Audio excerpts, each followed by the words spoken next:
Hello students, myself Tanvi Bhora. In this video, I will explain the specific ways of knowing and what are the differences between education and knowledge, belief and truth, concrete and absolute knowledge, reasoning and analysis. This video is useful for B.Ed final year students and for those who are preparing for CETET exams.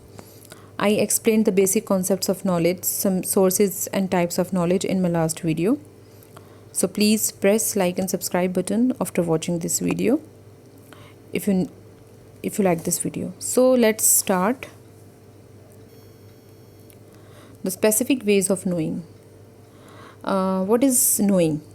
Knowing means to know, जानना, and the theory of knowledge identifies 8 specific ways of knowing. इसमें से अगर आप 4-5 भी अच्छे से पढ़ लें तो काफ़ी है. So the ways of knowing are sense perception, memory, intuition, faith, imagination, emotion, language and reason. Before moving forward, let's clear the basic difference between knowledge and knowing. Knowing is something you know from first hand, means your direct experience. जो भी कुछ आप जान रहे हैं, what is happening right now is knowing. Okay, but knowledge जो है is other people knowing you gather. जो भी आप इकट्ठा कर रहे हो, जो भी दूसरे लोग जानते हैं is knowledge. Knowledge is just information. It comes from outside and just gets stored in the brain. But knowing is understanding, ठीक है, and it is more important than knowledge. It is totally yours. So knowledge is a plain theory, but knowing is a practical experience. Got it? Now अब हम step by step पढ़ेंगे. Sense perception. Sense perception हमारा first way of knowing है. It is all about how we experience the world around us and using our senses. आप सबको पता ही है 5 basic senses: sight, taste, touch, smell and hearing. But कुछ और भी सेंसेस होते हैं that you should be aware of, जो आपको पता होने चाहिए. बट इनमें से हम एक पढ़ लेते हैं. जैसे कि अगर आप आंखें बंद कर लें और कोई भी आपका फ्रेंड या कोई भी आपकी आर्म्स को अप एंड डाउन पुल करे, तो आप बता सकते हैं कि किस डायरेक्शन में आपका हाथ मूव कर रहा है. बता सकते हैं ना. तो ऐसा क्यों होता है? It is all due to proprioception. Yes, proprioception in medical terms. Proprioception का मतलब होता है द परसेप्शन और awareness of the position and movement of the body. ठीक है, जैसे कि while pushing, pulling, climbing, exercising, इसमें हमारी साइलेंट सिक्स सेंस काम करती है. That is proprioception. ठीक है, एक और एग्जांपल, जैसे कि even while wearing shoes, even without looking, आप इजीली अब बता सकते हैं कि आप जो है घास पे चल रहे हैं या फिर हार्ड सीमेंट पे चल रहे हैं. तो ऐसा क्यों होता है? It is because of your proprioception. ठीक है. Now different people have different sensory abilities and proprioception is a silent six sense. इसमें ये इंपॉर्टेंट है. इसके बाद है लैंग्वेज. लैंग्वेज का जो मेन फंक्शन है वो है to communicate knowledge. You all know, I think you must know, which is sometimes imperfect. जो कभी कभार कम्युनिकेट करना थोड़ा सा ईजी नहीं होता है. ठीक है, क्योंकि हम जब दूसरे से कम्युनिकेट करते हैं तो मे बी वो दूसरी लैंग्वेज यूज़ करें, आपको कोई और लैंग्वेज आती है, बट फिर भी हम अपनी बात को कन्वे कर देते हैं किसी ना किसी तरह से, थ्रू साइंस, गेस्चर्स, ठीक है, या सिम्बल्स, लेटर्स. यही इम्पॉर्टेंट है. ठीक है, लैंग्वेज जो है इम्पॉर्टेंट रोल प्ले करती है हमारी in communicating knowledge. So the main thing is that we can't function as a society without language, but that there are flaws in it. Flaws क्या हो गए? जैसे कि ambiguity, translation issues, sarcasm, but still हम अपनी बात को convey कर देते हैं. ठीक है. Next is emotion. Emotions are physiological according to Darwin, and it is regarded as unreliable way of knowing. अब फिजियोलॉजिकल यहाँ पे बिहेवियरल हुआ. It means behavioural. सो आपको पता है इमोशंस यूनिवर्सल हैं, सबके पास हैं भाई, और एक्सपीरियंसड हैं across all the cultures. But still emotions जो हैं उसको क्रिटिसाइज़ किया जाता है एज बीइंग इरेशनल. भाई अब बाधा डालते हैं हमारी नॉलेज में. But others believe that emotions not only help in making sense of social and cultural experiences and behaviors, but ये source भी हैं social, ethical and political knowledge के, by helping in form of an understanding of the world around us. ठीक है, और इसमें यही है. नेक्स्ट इज़ रीज़निंग में क्या है कि थ्रू लॉजिक एंड डिडक्शन, ठीक है, हम कभी कभार चीज़ों को जान पाते हैं। जब हम इंट्रोस्पेक्ट करते हैं या एनालिसिस करते हैं तो हम जान लेते हैं चीज़ों को थ्रू लॉजिक एंड डिडक्शन, ठीक है। बस यही इंपॉर्टेंट पॉइंट है इसमें। अब जो रीज़न है वो डेवलप करता है हमारी लॉजिकल और इंटेलेक्चुअल पावर, और इसमें इंडक्टिव मेथड और डिडक्टिव मेथड्स हैं जो कि इम्प्रूव करते हैं हमारी रीजनिंग पावर को। रीजनिंग जो है एसोसिएटेड है हमारी थिंकिंग से, कॉग्निशन से और इंटेलेक्ट से। It is the means by which rational beings understand themselves, खुद को समझ पाते हैं और कॉज एंड इफ़ेक्ट समझ पाते हैं, सच क्या है, झूठ क्या है, व्हाट इज़ गुड और व्हाट इज़ बैड, ठीक है। और तो और साथ में थ्रू रीजनिंग से हम खुद के बिलीव्स, एटीट्यूड्स, ट्रेडिशंस, हमारे बिहेवियर जो भी है हम चेंजेस कर पाते हैं, ठीक है, जब हम इंट्रोस्पेक्ट करते हैं, ठीक है, हमारे पास लॉजिक होता है। नाउ अब रीजनिंग दो टाइप के हैं, डिडक्टिव एंड इंडक्टिव। हमें बीएड में यही दो इम्पॉर्टेंट रीजनिंग है जो हमें पढ़नी है डिटेल में। सो इसके लिए मैं अलग से वीडियो भी बना दूँगी, और आप को कुछ भी डाउट हो तो आप मुझे ईमेल भी कर सकते हैं जो कि गिवन है मेरी फर्स्ट स्लाइड पे, और मुझे नीचे कमेंट बॉक्स में आप मैसेज भी कर सकते हैं। सो रीजनिंग जो है वो दो टाइप की है, डिडक्टिव एंड इंडक्टिव। डिडक्टिव होती है थ्योरी से स्टार्ट, ठीक है, वो थ्योरी से एग्जाम्पल की तरफ जाती है, और जो इंडक्टिव है वो डाटा से स्टार्ट होती है। इट मीन्स वो एग्जाम्पल्स होते हैं छोटे छोटे, उनसे स्टार्ट होती है और कोई कंक्लूजन पे आती है, ठीक है। एग्जाम्पल से समझेंगे, जैसे कि इंडक्टिव का, जैसे कि इसमें एविडेंस चाहिए होता है, इसमें प्रूव्ड फैक्ट्स की जगह एविडेंस चाहिए होता है। हमारे पास सबूत क्या है भाई कि एक कंक्लूजन निकला है, तो उसका सबूत क्या है। सबूत जैसे कि एग्जांपल, जैसे कि सन जो है ईस्ट से उगता है डेली, हमारे पास सबूत है कि हम डेली देख रहे हैं भाई ईस्ट से सन उग रहा है और वो धीरे धीरे वेस्ट की तरफ जा रहा है शाम होते होते, तो हमारे पास सबूत है, हम डेली देख रहे हैं। और कंक्लूजन फिर लास्ट में क्या निकलता है कि sun will also rise in the east tomorrow, कल भी वो ईस्ट से ही निकलेगा। हमारे पास एविडेंस है, हमारे पास प्रूफ है। बट जो रीजनिंग में जो डिडक्टिव रीजनिंग है, उसमें ये थोड़ी डिफ़िकल्ट होती है यूज़ करना, क्योंकि इसमें हमें फैक्ट्स चाहिए होते हैं जो कि सच होने चाहिए। फैक्ट्स जैसे कि सारे ह्यूमंस मॉर्टल हैं, ये फैक्ट है, यस। और सॉक्रेट एक ह्यूमन है, ये फैक्ट है, यस। तो कंक्लूजन क्या निकला कि सॉक्रेट जो है मॉर्टल है, सिंपल, ठीक है।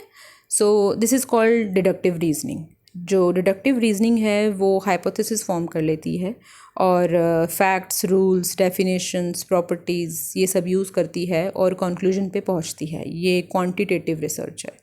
बट जो इंडक्टिव में मैंने आपको एग्जांपल दिया वो डाटा से शुरू होती है, उसमें एविडेंस चाहिए होता है प्रूफ फैक्ट्स की जगह, और क्वालिटेटिव रिसर्च है, एक पैटर्न फॉलो करती है कि पैटर्न हम देख रहे हैं ऐसे से, और जनरलाइजिंग, ठीक है, और फिर कंक्लूजन पे पहुंचती है। ये क्वालिटेटिव रिसर्च है।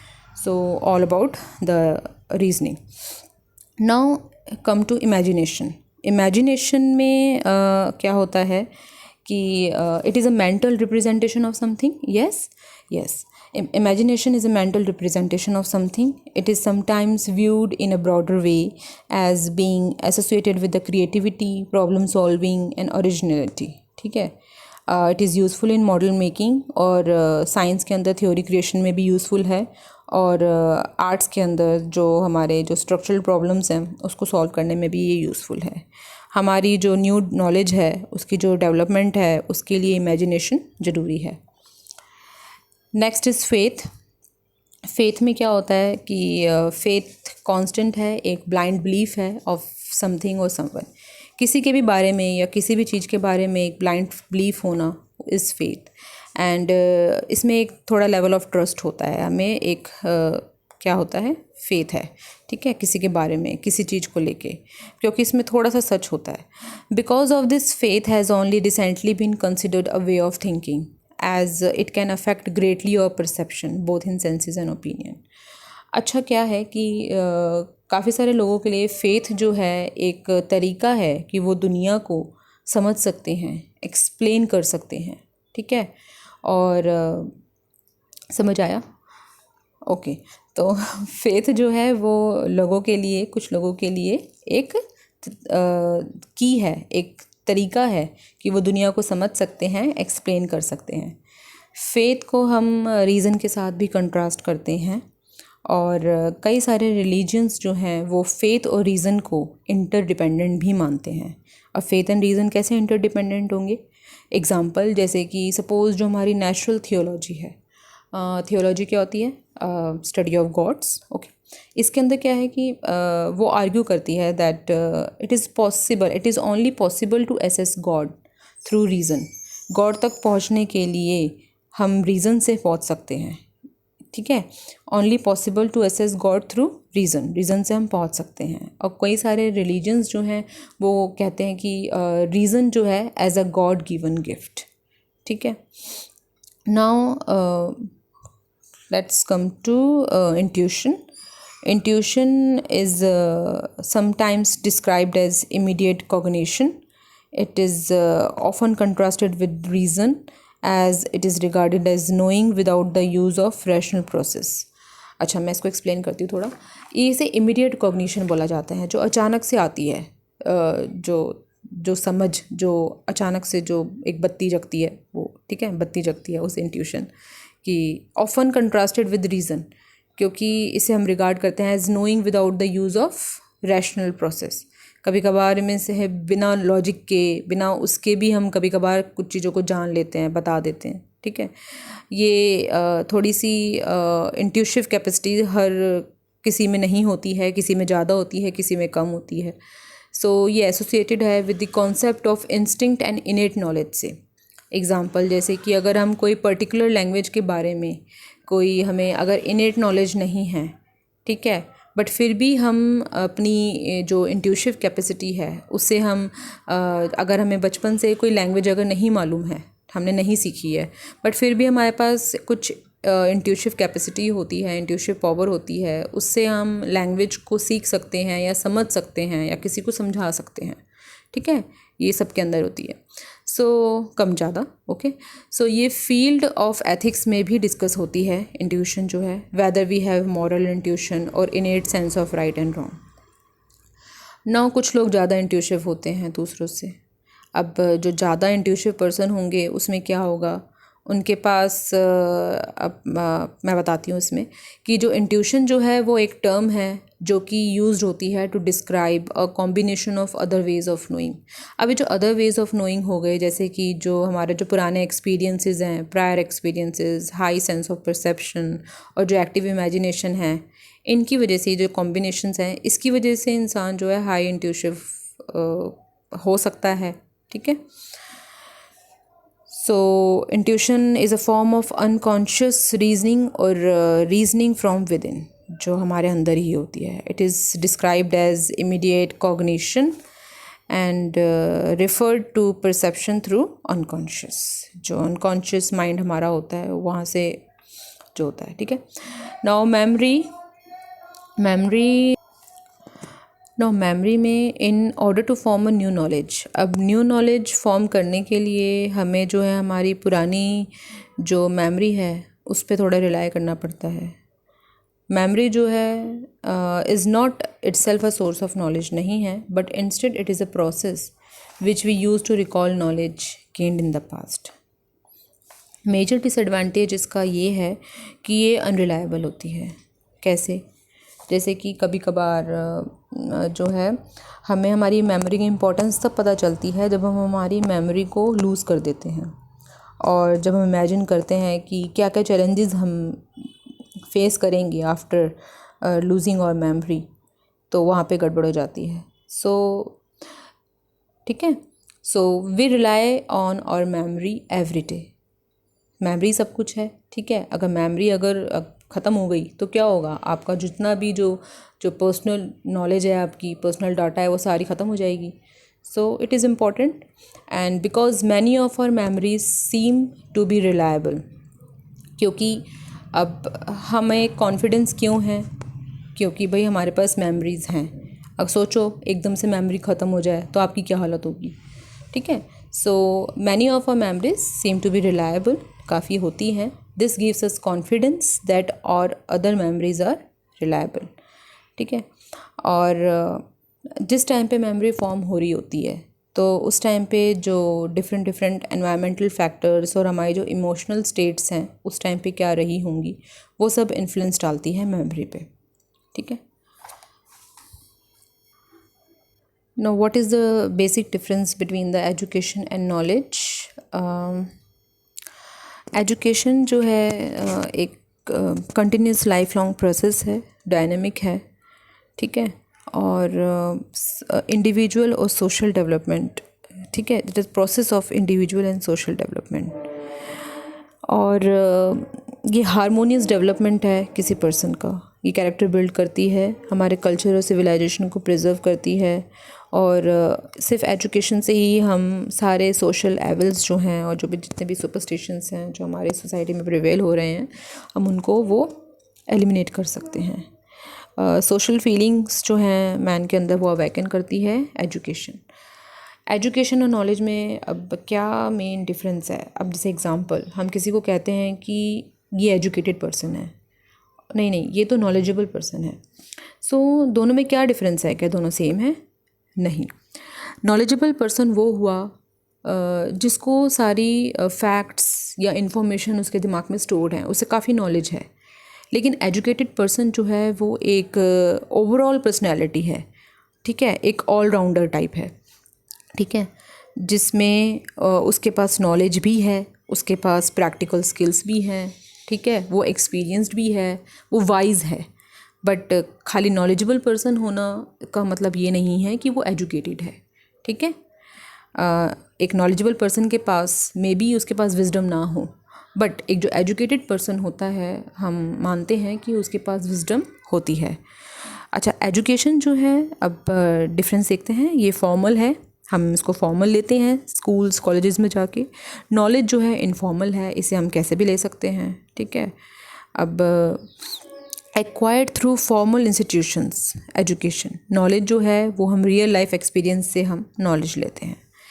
एजुकेशन के पास डेफिनाइट सेट ऑफ रूल्स हैं और रेगुलेशंस है, करिकुलम होता है इसका। नॉलेज के पास ऐसा कुछ लिमिटेशन नहीं है, कोई करिकुलम वगैरह नहीं होता है, हम नॉलेज कहीं से भी कुछ भी ले सकते हैं। ठीक है।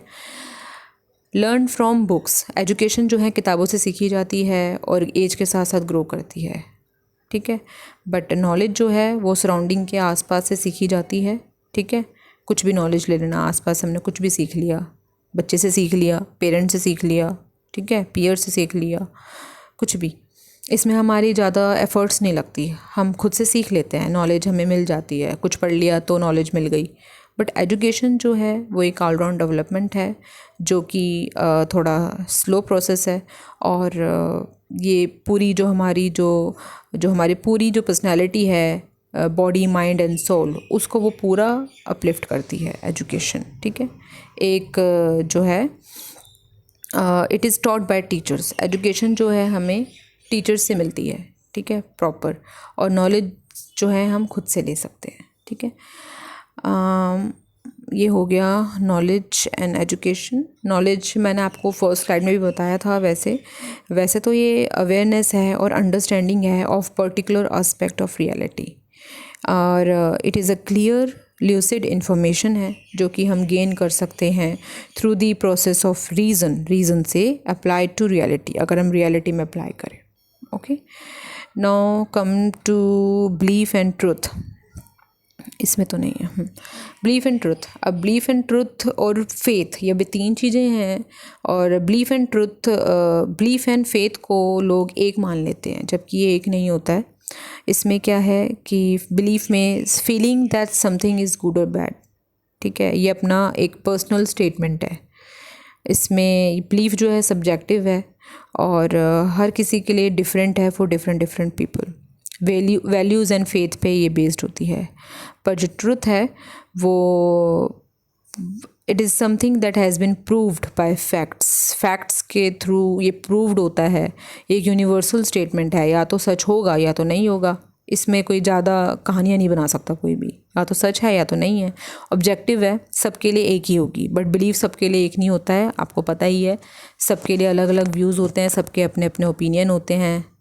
ठीक है। तो वो अपना अपना बिलीफ है। ये लॉजिक और रियलिटी पे बेस्ड होता है ट्रुथ। इसमें लॉजिक लगता है, इसमें क्या सच है, सामने एविडेंस मांगता है ट्रुथ। ठीक है। सो ये वेरी करता है from person to person belief, और ट्रुथ जो है वो ऐसा कुछ नहीं है, वो कोई वेरी नहीं करता, वो सबके लिए सेम रहता है। नाउ जो बिलीफ एंड फेथ है, अब ये सिमिलर लगते हैं, बट इसमें डिफरेंस जो है, माइनर डिफरेंस ये है कि बिलीफ जो है वो एक beginners level of something where you lack trust और एक्सपीरियंस और नॉलेज। जहाँ पे भी ट्रस्ट की कमी होती है, एक्सपीरियंस की या नॉलेज की कमी होती है, बट तुम फिर भी मान लेते हो, बस तुमने कहानियाँ हैं सुनी, तुमने मान लिया, इसमें ना कोई तुमने ऐसा कुछ खास ट्रस्ट किया, ना तो कोई एक्सपीरियंस है, ना कोई खास नॉलेज है, बट तुमने मान लिया, इज़ अ बिलीफ, तुमने एक्सेप्ट कर लिया, ठीक है। जो चलता आ रहा है वो तुमने, जो कहानियाँ वो तुमने मान लिया, ठीक है। लेकिन फेथ जो है एक, इसमें थोड़ा सा लेवल ऑफ ट्रस्ट होता है। जैसे अगर आप किसी से कुछ सीख रहे हो तो उसकी तो it is best to have some faith in their abilities. अगर आपको उसकी अगर एबिलिटीज़ पे थोड़ा फेथ है, ठीक है, तो ठीक है, वरना अदरवाइज़ आप उनकी एडवाइस नहीं मानोगे, मिस्टेक्स करोगे, तो फेथ तो एक लेवल ऑफ ट्रस्ट हो गया, ठीक है। Now absolute and concrete knowledge, इसमें क्या होता है कि एब्सोल्यूट नॉलेज जो है वो तुम्हारी कॉन्सेप्चुअल नॉलेज होती है, acquired by an individual without a practical reference. अच्छा, इसमें ये चीज़ है कि एब्सोल्यूट नॉलेज एक परम ज्ञान होता है, जिसमें कि थियोरेटिकल प्लस प्रैक्टिकल जो सारा ही ज्ञान हो गया इज़ एब्सोल्यूट नॉलेज, ठीक है। ये क्रिएटिव होती है, प्लेटोनिक होती है, और ये क्रिएटिव होती है, प्लेटोनिक होती है, और इंट्रिंसिक होती है। अब प्लेटोनिक का मतलब यहाँ पे क्या होता है कि प्लेटोनिक एपिस्टेमोलॉजी जो होती है, प्लेटो आपने नाम सुना होगा, उनकी जो उन्होंने जो दी है प्लेटोनिक एपिस्टेमोलॉजी, वो होल्ड करती है दैट जो नॉलेज जो है प्लेटोनिक आइडियाज़ के, वो इनबॉर्न होते हैं, so that learning is the development of ideas, ठीक है, buried deep in the soul. Now ये इंट्रिंसिक है। इंट्रिंसिक का मतलब होता है जो हमारे आंतरिक ज्ञान है, जो हमारे अंदर है। जैसे कि intrinsic knowledge is what the person knows without even realising that he या she knows it, is intrinsic. जबकि जो एक्सट्रिंसिक हुई, जो कॉन्क्रीट नॉलेज है, वो बाहरी ज्ञान है, ठीक है। जब हम कंबाइन कर देते हैं सारी की सारी एब्स्ट्रैक्ट नॉलेज को, ठीक है, it is a concrete knowledge, बाहर का ज्ञान is concrete knowledge. Absolute knowledge, absolute means he होता है कंप्लीट, सो वो होता है ओवरऑल जो कंप्लीट ज्ञान। और कॉन्क्रीट नॉलेज होती है वो फैक्ट्स पे बेस्ड होती है, रियल एंड टेंजिबल होती है, ठीक है, ये वास्तविक होती है। और जैसे कि हमारे सब्जेक्ट नॉलेज हो गए, स्किल्स हो गए, ये सारे के सारे कॉन्क्रीट नॉलेज के एग्जांपल्स हैं। सब्जेक्ट नॉलेज हमारी कॉन्क्रीट नॉलेज है, जबकि जो सत्यम शिवम सुंदरम जो है, beauty, love and truth and imagination, ये सारे के सारे जो है हमारे एब्स्ट्रैक्ट नॉलेज के अंदर आते हैं। अब इम्पॉर्टेंट पॉइंट है कि एब्सोल्यूट नॉलेज जो है एक इंटेलेक्चुअल नॉलेज है, जो कि हम डीप थिंकिंग एंड इमेजिनेशन से हम एक्वायर कर सकते हैं। हम जब अपने अंदर झाँकेंगे और, ठीक है, तो जब हम डीप थिंकिंग करते हैं और जब हम इमेजिन करते हैं अपने अंदर, जब हम झाँकते हैं, तो हम एब्सोल्यूट नॉलेज, हम पूरा परम ज्ञान हम पा सकते हैं, ठीक है, कुछ और जानने की ज़रूरत नहीं पड़ती, ठीक है। नाउ द कॉन्क्रीट नॉलेज होती है वो जनरलाइज्ड फॉर्म है नॉलेज की, आइदर टॉट और acquired through observation and learning and does not require any deep thinking and contemplation. So इसमें ऐसा कुछ अंदर झाँकने की ज़रूरत नहीं पड़ती है, बाहर से जान लो, ठीक है, और इधर फैक्ट्स पे बेस्ड होती है, ठीक है, और एक्सट्रिंसिक होती है, और इसमें हम ऑब्जर्वेशन से, लर्निंग से हम ये एक्वायर कर सकते हैं। Last one is reasoning and analysis. Now what is reasoning, अभी मैंने आपको पहले भी बताया था, अब एक बार देख लेते हैं। और एनालिसिस जो होता है, एनालिसिस में ही है कि breaking down into parts is analysis. तो रीजनिंग जो है वो एसोसिएटेड है हमारी थिंकिंग के साथ, जो लॉजिक होता है, कॉग्निशन, इंटेलेक्ट के साथ। It is means by which rational beings जो हैं खुद को समझ सकते हैं, मैंने आपको बताया था, खुद को समझ सकते हैं और कॉज एंड इफ़ेक्ट समझ सकते हैं, ट्रूथ एंड सच और झूठ, सही या गलत की उन्हें समझ आ सकती है थ्रू रीजनिंग। ठीक है, इसे हम सेल्फ कॉन्शियसली हम खुद में हम चेंजेस कर सकते हैं थ्रू रीजनिंग। इसमें हम खुद के जो बिलीव्स हैं, ट्रेडिशंस हैं, एटीट्यूड्स हैं, बिहेवियर हैं, उसमें चेंजेस ला सकते हैं रीजनिंग। जबकि जो एनालिसिस है ये एक ऐसा प्रोसेस है जिसमें कि हम कोई जो कॉम्प्लेक्स टॉपिक या सब्सटेंस को हम तोड़ते हैं इनटू स्मॉलर पार्ट्स में in order to gain better understanding of it. ठीक है, एनालिसिस का मतलब ये होता है कि एग्जामिन करना deeply by breaking down into parts. ठीक है, उसको एक ऑर्गेनाइज्ड वे के अंदर, ताकि हम उसके बारे में हम उसे सीख सकें। ये एक ऐसी टेक्निक है अप्लाई की गई थी, ये एक ऐसी टेक्निक अप्लाई की गई थी in the study of mathematics and logic में एरिस्टोटल से पहले, कि एनालिसिस जो है ये एक फॉर्मल कॉन्सेप्ट है और it is relatively recent development है। और एनालिसिस ब्रॉडर है स्कोप के अंदर, क्योंकि ये रीजनिंग इंक्लूड करता है, लेकिन जो रीजनिंग है वो जो लॉजिक है तुम्हारा वो एक नैरोअर है स्कोप के अंदर as compare to analysis. Reasoning जो है हमें हेल्प करती है in developing the ability to solve the real life problems के साथ हम डील कर पाएँ, ये हमें हेल्प करती है। जबकि एनालिसिस जो है वो एक सिस्टमेटिक एग्जामिनेशन करती है और इवैल्यूएशन करती है किसी डाटा का, इंफॉर्मेशन का, उसको तोड़ के देखती है छोटे छोटे पार्ट्स में, फिर उसको एग्ज़ामिन करती है। ठीक है, और इसके टाइप्स हैं, इतना कोई डिटेल में नहीं करना है, तो बस टाइप्स आप याद रखो। रीजनिंग जो है वैसे तो बहुत सारी होती हैं बट मैंने कुछ ही लिखी हैं, deductive, inductive, casual, reasoning bye analogy. सो एनालिसिस जो है उसके टाइप्स हैं descriptive, diagnostic, predictive and prescriptive. तो यहाँ पे हमारी वीडियो ख़त्म होती है। आपको कोई भी डाउट हो तो आप मुझे पर्सनल ईमेल भी कर सकते हैं pushthelimits@691@gmail.com पे, और नीचे कमेंट सेक्शन में आप मुझे मैसेज करके भी, कमेंट करके भी आप बता सकते हैं। आपको पसंद आया हो तो please don't forget to like and subscribe. Thank you for watching video.